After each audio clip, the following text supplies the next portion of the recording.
Like everyone else, you were born into bondage. Born into a prison for your mind. Buckle your seatbelt, Dorothy, because Kansas is going bye-bye. You'll want to remember this moment as the last time you thought the flat earth was stupid.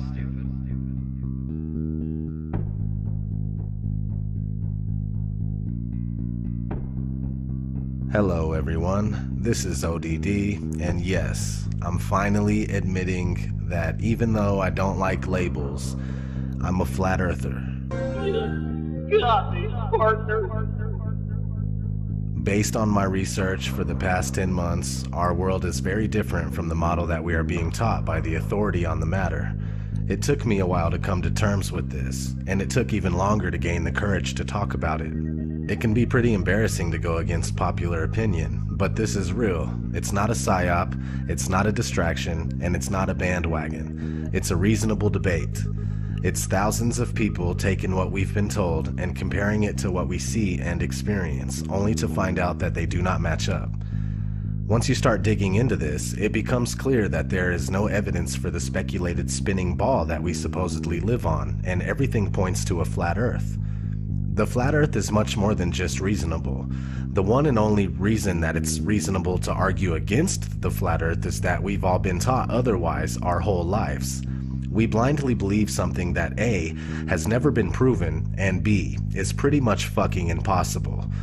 Thanks to people like Eric Dubay, the flat earth has re-emerged and it has more steam than ever. Before I've ever even entertained the flat earth, I knew not to trust the space programs of the world. Close examinations of NASA and other space programs reveal that things aren't what they seem and that we, the people, are being lied to. We have no real pictures of the Earth, and no matter how hard we try, we just can't find the curvature. Not only that, but flight paths make more sense on a flat map, and large bodies of water not being able to curve into a giant ball completely resonates. Forensically speaking, the globe model is so very unlikely that any good detective wouldn't believe a fucking word the globe says. The globe story is so full of circumstantial, impossible coincidences, which only prove that the globe is a fucking liar. We'll be going over that in this video, as well as other reasons why the world isn't what we're led to believe. I appreciate you tuning in. Let's get started.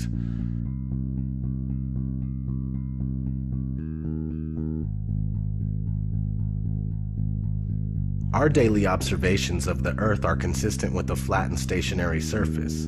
Most, if not all, ancient civilizations knew that the Earth was flat. The people of today would say that ancient cultures were ignorant and unaware, yet they accomplished great feats that we still can't accomplish to this day. The truth is that they had real knowledge, and some of us only have an education. But what is an education? Education is when you are told what to think and how to think. Those that are able to remember and regurgitate what they've been told on command are considered well educated. But there is a big difference between being educated and being intelligent. Just because you believe what you've been told doesn't make it true. In fact, the flat versus spherical Earth is a debate that has never really died. It's been raging for centuries. It was a huge argument as recently as the early and mid-1900s, but with programs like NASA, founded in 1958, the latter half of the 20th century was a win for the spherical Earth. It wasn't a question for the average person anymore. Though at the time the shape of the Earth was still up to be proven, NASA claims that they went to the moon and captured a shot of the spherical Earth as if they always knew it was indeed spherical. Those of you who think this technical difficulty was planned and think I'm scamming you, go do it for yourself. Because you're going to find the exact same thing. I got nothing to hide here. This is live on the air, okay? I'm going to zoom in on the Earth in Photoshop. Can you see the Earth? To image, adjust, levels, and I'm going to bring the levels over here. And I'm going to bring the levels up. Uh-oh. What is that? Why is there a square box around the Earth allegedly taken from the scientists on the moon in Apollo 17? And people wonder why I don't trust NASA. That's why I don't trust NASA. I mean, they're always out there saying, you know, Rob, everybody's trying to show you stuff from space and you keep rejecting it. This is why I reject it. These guys are liars. you know? What are some of the basic observations someone can make to ascertain that the Earth is neither a globe or spinning? We've been taught that we're on a ball spinning around the sun, and so to hear that you might be on a flat plane, motionless at the center of the universe with all the celestial bodies spinning around you, just as it appears, actually comes as a surprise. But it shouldn't, because our eyes, experience, and common sense all tell us that the horizon is perfectly flat, and we feel motionless. We don't hear ourselves whizzing by at thousands of miles per hour. No matter how high amateur rockets or balloons have gone up, the horizon rises to the eye of the observer all the way up, and that's only consistent with a flat plane. Their theory just gets more and more wild as time has gone on, and so yeah, it began with the spinning Earth going 1,000 miles per hour, which is then circling around the sun at 67,000 miles per hour, which then they decided the sun wasn't a heliocentric model, but more of an acentric model, where they don't know where the center is, and we're just exploding out of a big bang. So the sun, we're spinning around the sun, and then the sun and us are spinning around the Milky Way galaxy, they say, at 500,000 miles per hour, and then the entire Milky Way galaxy, they say, is shooting off from the Big Bang at 670 million miles per hour, almost the speed of light. So there's at least 4 rip-raging, contradictory motions supposedly going at all times, yet you don't experience any of it, nor can you measure any of it using the stars. The flat motionless Earth, not only is it the greatest conspiracy of all, it's also the easiest to prove. I mean, it just is flat and motionless, just as it appears. Look into it more and more, make it a thing to try and debunk it, if you will. You know, even if you want to do it that way. Negative reinforcement works too. Try as you will, you're only going to find proofs for the flat motionless Earth. You're not going to confirm that you're on a spinning ball.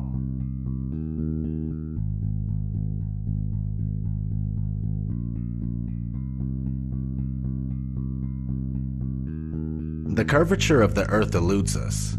Either the Earth is much larger in circumference than we are told, or the curve just doesn't exist. People assume that there is a curve, but it's never really been proven beyond a reasonable doubt. Cameras with fisheye lenses, Hollywood movies, and NASA CGI are the closest we get to seeing curvature. The deception and the lies are just so pervasive, and they're just so deep that I swear it gives me a headache. The surface of water is always level. This is just natural physics. We know this, that water, if unobstructed and uncontained, will flow outwards, finding it the easiest course to maintain its own level, right? So, but the Ball Earth model claims that the oceans are huge 100-mile walls of curved water curving around the ball. That's ridiculous. They say that gravity makes this possible, but you don't see that. You go to the beach, you see a completely flat horizon, you see water just ever so gently coming up on the shore. So there's the pretty blue marble that NASA claims we are living on, with circumference of 24,901 and 3959 radius. So to find the curvature, you take 8 inches times your distance squared. That's 8 inches times your distance squared, and if you don't square the distance, you end up with this, and this is not what NASA has shown us. They have given us a beautiful blue marble that we love. So you get 8 inches for 1 mile, 32 inches in 2 miles, 16.6 feet with 5 miles, so on and so forth. So what I did is I shot this pier, which is in Daytona Beach, Florida. And as you can see, between the water and the walkway of the pier is about 12 to 16 feet based on the height of the people and the railing. So I started at Granada, which is 4.92 miles away, and I shot this, and based on that distance and the formula, there should be 16 feet of curvature, but obviously you can still see the entire gap under the walkway there between that and the water. So in addition to that, behind that pier is actually a lighthouse, which you can see right above the pier, you can see the light. That is 16 miles away from my location. And I shot that lighthouse. Now that lighthouse is 175 feet tall, and the curvature from 16 miles away should be 170 feet. You can clearly see about the entire lighthouse beyond that pier. So like I said, there should be 170 feet of curvature, but there's none. And those hotels there are even further. Those are in New Smyrna, which is 20 miles.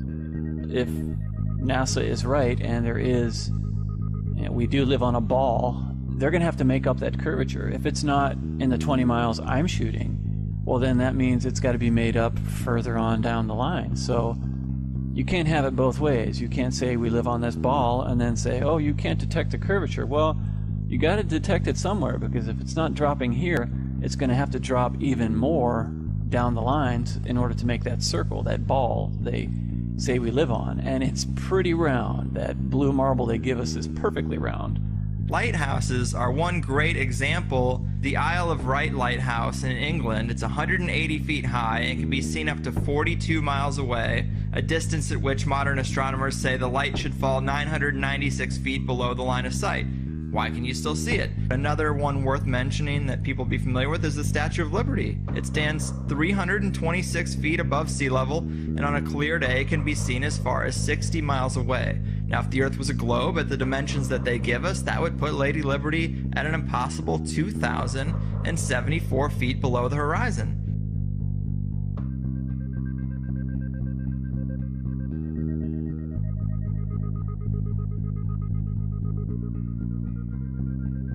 No, not one picture of the Earth. Imagine that. 2016, and we still don't have a picture of our home. Thousands of satellites supposedly orbiting the Earth. Why can't we get thousands of pictures? One shot with the whole Earth in it. Hell, we should have a channel on cable that shows the Earth rotating 24 hours a day, every day. Nope. Let's listen to NASA's very own Robert Simon talk about how we get our fake pictures of Earth. In 1972, we saw our home in a new way. Apollo 17 astronauts snapped this picture. It gave people the first look at their home planet as a single entity. Last week, scientists at NASA released this. The shot is compiled from data from NASA's VEERS instrument, which orbits the Earth about every 100 minutes, taking measurements of light coming off the planet. That can be translated into ribbons of imagery like this, and then into one of these. And this is just the latest in NASA's Earth from Space album, which may be one of the most mind-expanding collections of images in human history. Then in 2002, Blue Marble 2.0, NASA's Rob Simon made this. Simon's job is... It's primarily taking data and making pictures out of it. That's what this is, a composite of data sets from several different instruments translated into a picture. So we actually had to take clouds out. They stashed the clouds for later, went onto the ocean. That came from an instrument that measures phytoplankton in the sea. Where it was low, I colored it dark blue because they're low mostly in mid-oceans. And then where it's a little bit higher, it was like a little bit brighter green. Then add the clouds back in. There's a small problem with it because there's a very slight gap in between each orbit. So some of those are painted on. It is photoshopped, but it's has to be. Then there was another layer to sort of simulate the atmosphere. And then there's this little bright spot. It's called the specular highlight. So it's the reflection of sunlight off of water. Those are the pieces, but you can't just slap them all together. It just didn't look realistic. It looks kind of flat, or the clouds are sort of too see-through. So I just hit Command Z a lot. There's artistry to creating the world. What I imagine it to be. Unfortunately, I'm not an astronaut. I've never been to space. But I've looked at these images over and over again, trying to sort of get the essence of it. It is photoshopped, but it's has to be. It is photoshopped, but it's has to be. It is photoshopped, but it's has to be. It is photoshopped, but it's has to be. Excuse me, I'm allergic to bullshit. Not having one authentic picture of the Earth alone is a huge red flag. Christoph, let me ask you, Why do you think that Truman has never come close to discovering the true nature of his world until now? We accept the reality of the world with which we're presented. It's as simple as that.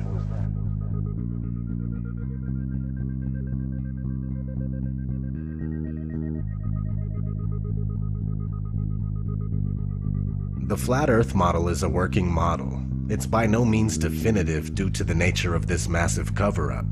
For the past 500 years, we've been completely buying into the Copernicus heliocentric model, but what we do know about the flat Earth is based on the azimuthal equidistant map that seems to be working out. This map goes as far back as the year 1000 and possibly earlier, now used as an official map by the U.S. Geological Survey and also as the official logo for the United Nations. Is this our real home being hidden from us in plain sight? I think it is. The first thing a lot of people say is, where's the edge?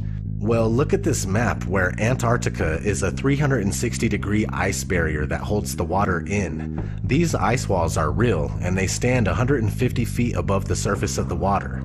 Then you need to understand that there is no independent access to Antarctica. Average people can only go there on a guided tour. It has no towns, no cities, and no permanent residences. What's past the 150-foot ice wall is anyone's guess. How far the ice extends, how it terminates, and what exists beyond it.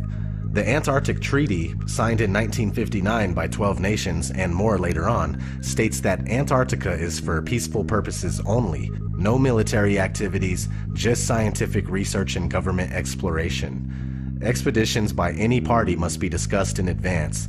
It's the longest and most successful treaty between nations. The treaty also states that there are ships, stations, and equipment to ensure compliance of the treaty. Sounds like military activity to me.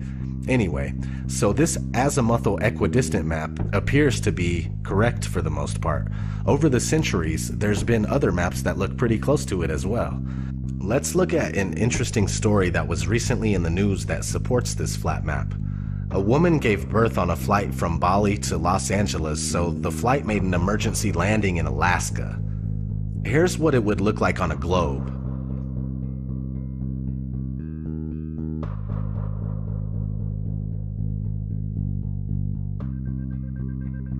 Now, here's what it would look like on a flat Earth.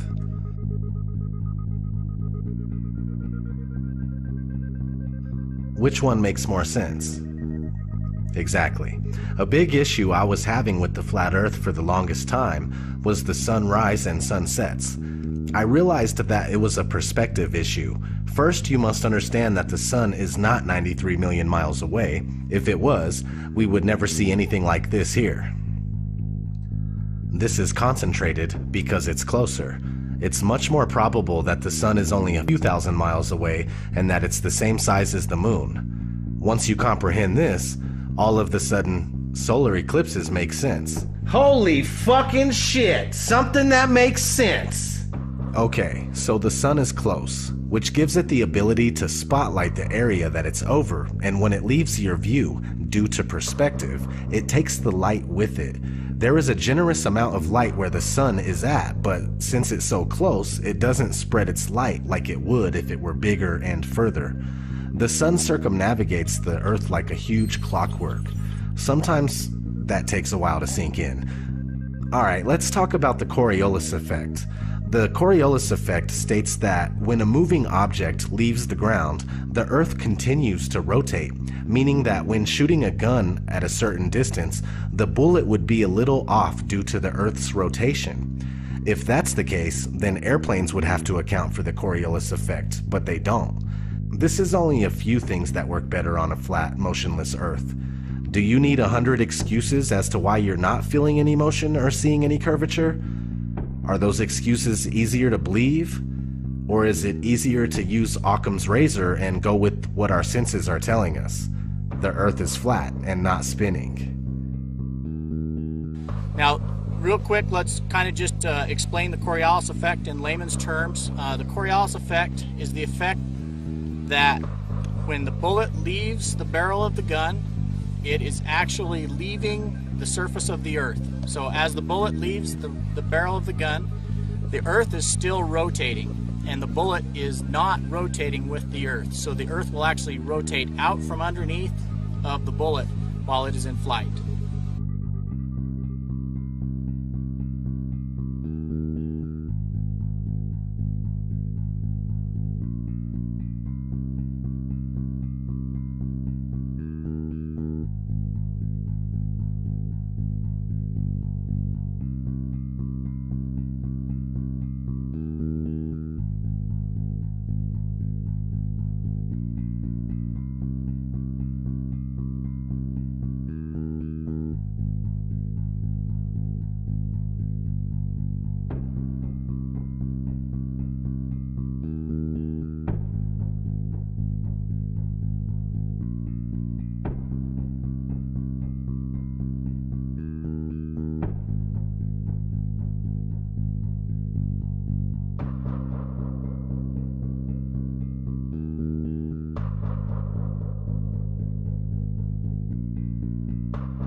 This one is a touchy subject. This whole fucking video's a touchy subject. So anyway, this one's hard to get across to people big time. But outer space is up for debate. Space programs are compartmentalized, and most astronauts are Freemasons that have to swear an oath of secrecy when dealing with the so-called missions. The thing is that there is so much footage of NASA and other space agencies making mistakes. Sometimes we could see bubbles in the spacewalks. Sometimes we could see harnesses and wires on the people in the International Space Station. The permed hair that moves nothing like it would in zero gravity. These are huge red flags. Not to mention the Van Allen radiation belt. The Van Allen radiation belt is a layer of energetic charged particles that is held in place around a magnetized planet such as Earth by the planet's magnetic field. Sounds kinda like a dome if there is one. Oddly enough, one of NASA's employees admitted that this radiation belt needs to be figured out before humans could pass through it. Listen closely. As we get further away from Earth, we'll pass through the Van Allen belts, an area of dangerous radiation. Radiation like this could harm the guidance systems, onboard computers, or other electronics on Orion. Naturally, we have to pass through this danger zone twice, once up and once back. But Orion has protection. Shielding will be put to the test as the vehicle cuts through the waves of radiation. Sensors aboard will record radiation levels for scientists to study. We must solve these challenges before we send people through this region of space. Let's talk about satellites. We've already discussed how there are no pictures of the Earth, so are satellites even real? Not likely. Ground towers are built all over the world and are more than adequate to relay our television, radio, and cell phone service. All GPS is done through land-based towers, and things like Google Earth are taken with high-altitude planes, and most of them are just done with cars on street level. Did you know that satellites were actually invented by Arthur C. Clarke, the science fiction author? I didn't know that. they shortly became science fact after that. The geostationary satellite, look it up. It was created by a science fiction author. And then within a decade, NASA claims to have sent a real one up there, and ever since then, that's where we get all our communications from. So if satellites were real, we would constantly hear stories of them being hit by meteors or comets, and that doesn't happen. No one's ever lost their direct TV feed during the Perseids meteor shower because one of the meteors knocked out one of the satellites. Doesn't happen, it's never happened, and it won't happen. And that to me tells me there is no satellites. You would constantly be worried about them, and you would constantly hear about them having something happen, and it's so rare that you hear that.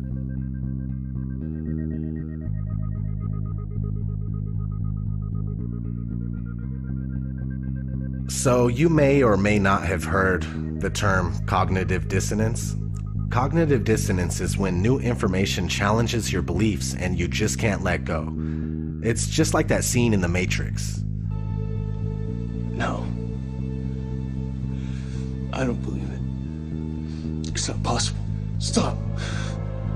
Let me out! Let me out! I want out! We have a rule. We never free a mind once it's reached a certain age. It's not easy going through this kind of deception and then realizing that your whole life was spent thinking and believing one thing when it's the opposite. Nobody wants to feel like they've been fooled, like they've been had. I'm a human just like you, and I never would have thought in my wildest dreams that I'd be on this kind of journey.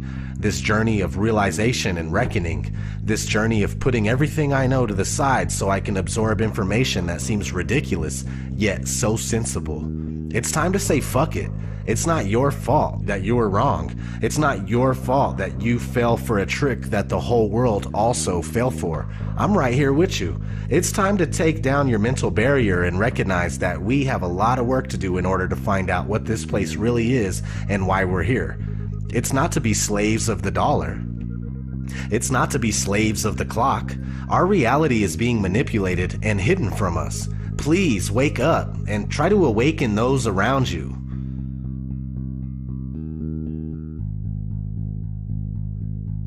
So how did this happen? Okay, let's start in the classroom. The first time anybody enters a school classroom, they are introduced to the globe model of the Earth.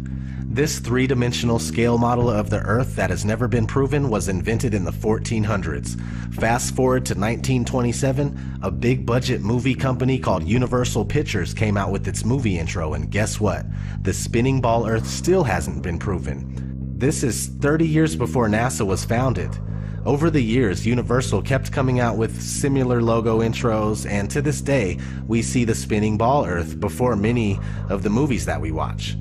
Besides, there are countless movies about outer space that use the same model. We have been indoctrinated, and it's as simple as that.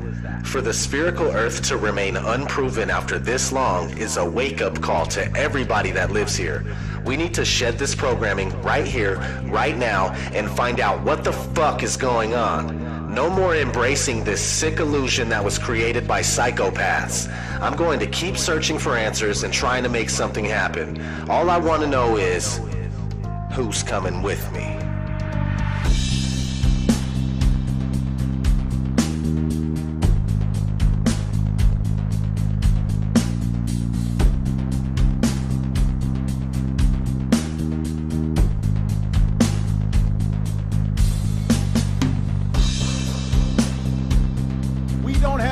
For a meeting of the Flat Earth Society.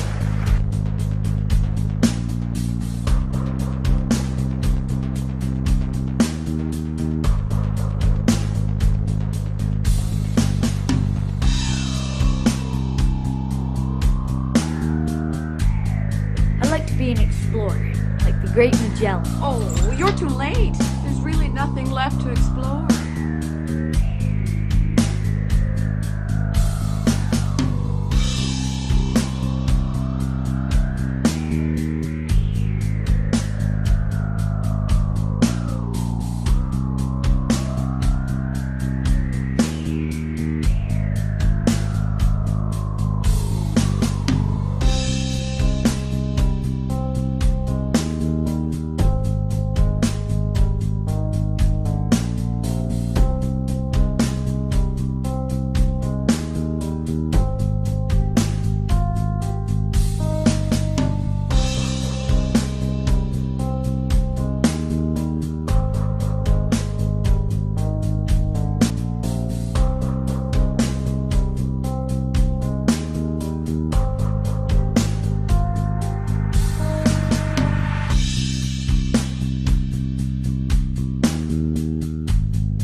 Right before your surgery, I asked if you had packed your cell phone, and you said, which one? When? Skylar, I was medicated. I mean, I could have said the world was flat. You know what I think? I think you accidentally told the truth. The world was flat. You know what I think? You accidentally told the truth. The world was flat. You know what I think? You accidentally told the truth.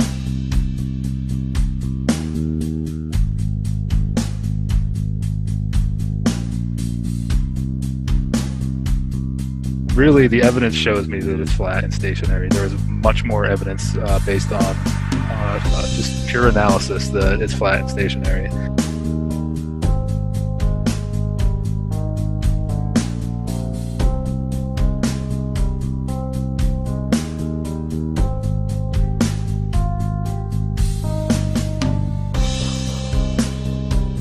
So it's not actually a sphere, it's oblate, and officially it's an oblate spheroid. That's what we call it. But not only that, it's slightly wider below the equator than above the equator. A little chubbier. A little chubbier. Yeah. Chubby's a good word. It's like pear-shaped. Yeah.